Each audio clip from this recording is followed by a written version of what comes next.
Hello friends, today I am here to discuss about a basic intuition towards maximum likelihood estimate. Maximum likelihood estimate, it's a very important thing, and you may be asked in your interviews. Without wasting any time, I would like to discuss about it. I am here to discuss about some theoretical aspect of maximum likelihood estimate, like what exactly it is and where it can supposedly be used. I shall be discussing a practical implementation of maximum likelihood estimate in my next video. Okay, so now what exactly is maximum likelihood estimate? S- Uh, Basically, in machine learning, you are given a random data. Okay, and this random data, it is assumed that it is drawn from a parametric model. Now, machine learning, it works on the concept that your test sample and your training sample, okay, they are drawn from the same distribution. Okay, from this very same distribution, the test and the training sample, they are generated. If the test and the training sample are not from the same distribution, then you cannot work on that.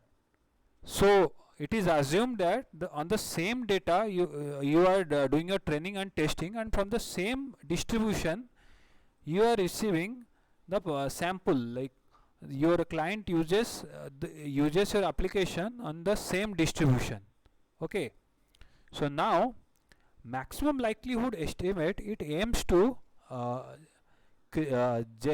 aims to estimate the parameters for your parametric model. Like say we have a exponential distribution, and exponential distribution, it is written in the form of lambda into e to the power of lambda x. Okay, so this is the function for exponential distribution. Okay, now you are given some data like x1, x2, like whatever, you are given some very basic data, and now you may be thinking that okay, it may be coming from the exponential distribution. But if you are assuming that it is coming from exponential distribution, need to know the parameter of lambda. Okay, so your maximum likelihood estimate gives the highest probability of the value of lambda from which your data is supposedly to be generated. Okay, I am repeating it once again. Say you have been given a data x1, x2, some sample data you have been given. Now let's say it is generated from a distribution like exponential distribution. Okay, exponential distribution, it is in the form of lambda into e to the power of lambda x. Okay, so your maximum likelihood estimate, it aims to find out the value of lambda with the highest probability, so that from this exponential distribution your data has been generated. Okay, so now I have mentioned it here, we need to know the value of lambda so that we can draw values from the distribution and find out our random data is from the exponential distribution. Okay, so now you must be knowing our probability density estimation. Density, see, for discrete values we have a discrete function, but if our value is continuous, we use a density estimation function.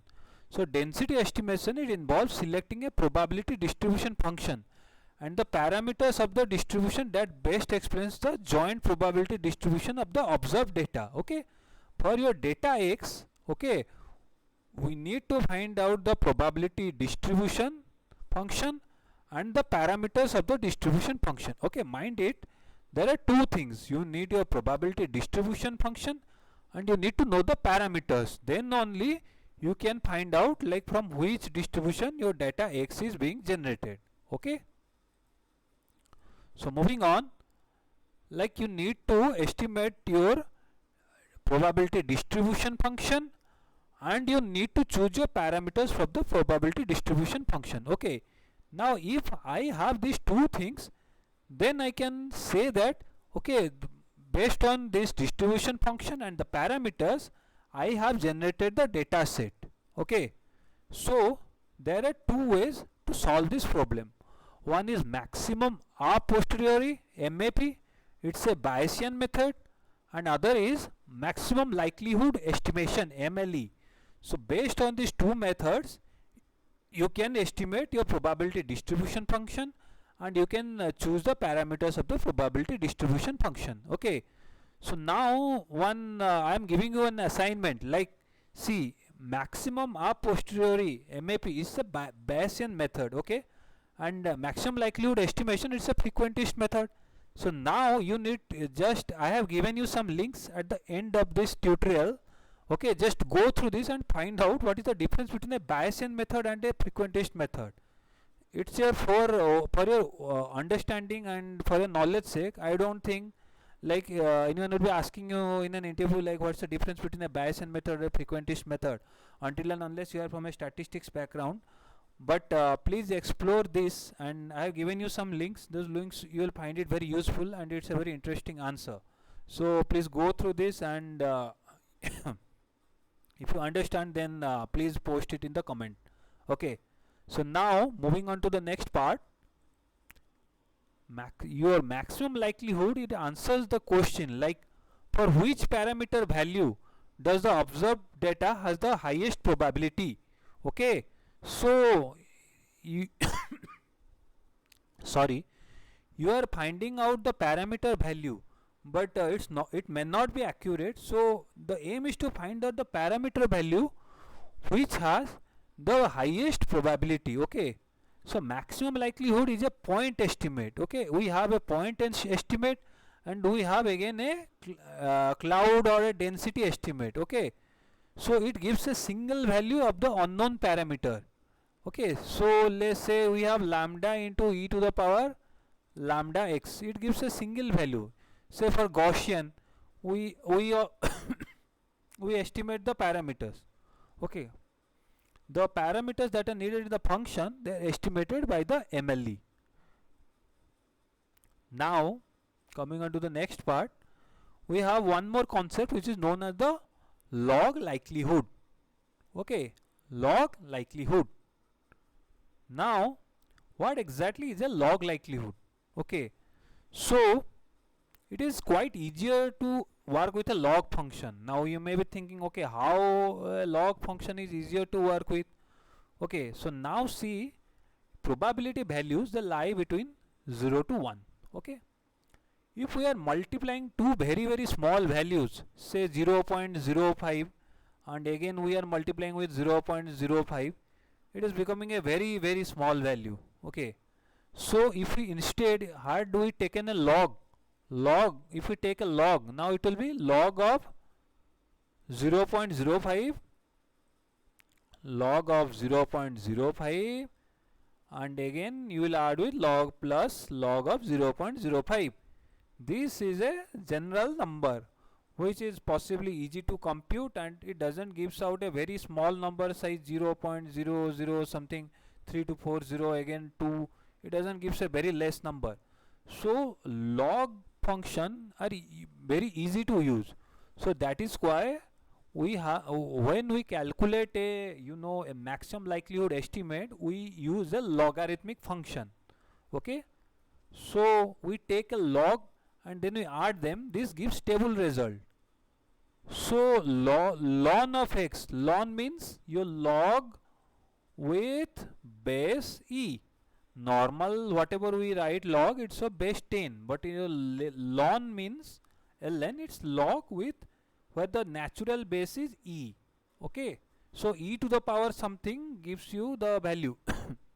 Okay, so now ln of x is an increasing function. Okay, you know the graph of ln of x, it's somewhere, it's like this, it will go like this, where 1, this value is 1, because your e to the power 0 equals to 1. Okay, so here this value is 0 and here it's 1. So it's an ever increasing function, and the maximum likelihood and log likelihood, they will coincide. So that is why your ln x, it's an interesting function, and we use ln of x. Okay. So now let our model, it be h. I am representing our model by h. Now we have been given a data called x, so we need to find a model h which can possibly generate the data x. So okay, so here this is represented by p of x for a given h. Okay, because for this h we have this data x. Okay, so this condition, like many a times you see this notation p of x and a semicolon is given and it's h. This is because h, it's an unknown parameter, so we are giving this bar notation. This bar notation is being replaced by this semicolon.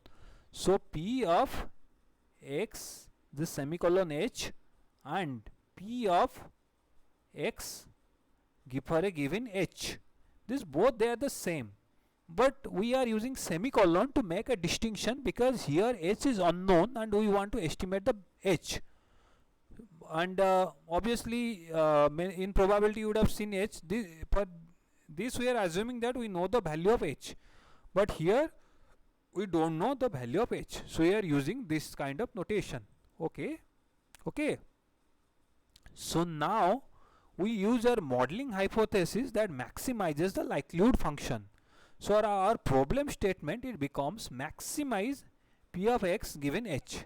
Okay, so now this can be equal to maximize summation of I equal to 1 to n log p of xi for given h. Okay, your x, it can be your x1, x2, so on. There can be many data. So now using log, as it's a joint probability distribution, so like whatever you have the value, if it would have been written in a because joint probability distribution, so if you since the values are mutually exclusive, okay, so now p x1 x2 for a given h, it can be written as p of x1 into for a given h into p of x2 for a given h into p of x3 for a given h. Okay, and so on. Okay, now if I am applying log, it can be written as summation from I equal to 1 to n log of p of xi of h. So this probability density function, it can be estimated using this, and it is used in unsupervised machine learning algorithms like the clustering algorithms. Okay, so you can also use this for for a supervised algorithms also you can use this. Okay, so most machine learning models, they can be framed under a maximum likelihood estimation framework, and this is a very useful and a proper way to approach predictive modeling as an optimization problem. Okay, so this is the basic intuition behind your maximum likelihood estimate. Okay, as I was telling, please refer to these links so that you can get some more intuition. Okay, I shall be discussing about the practical use of your maximum likelihood estimate in my next video. I think you found this video to be useful. Thank you very much for watching.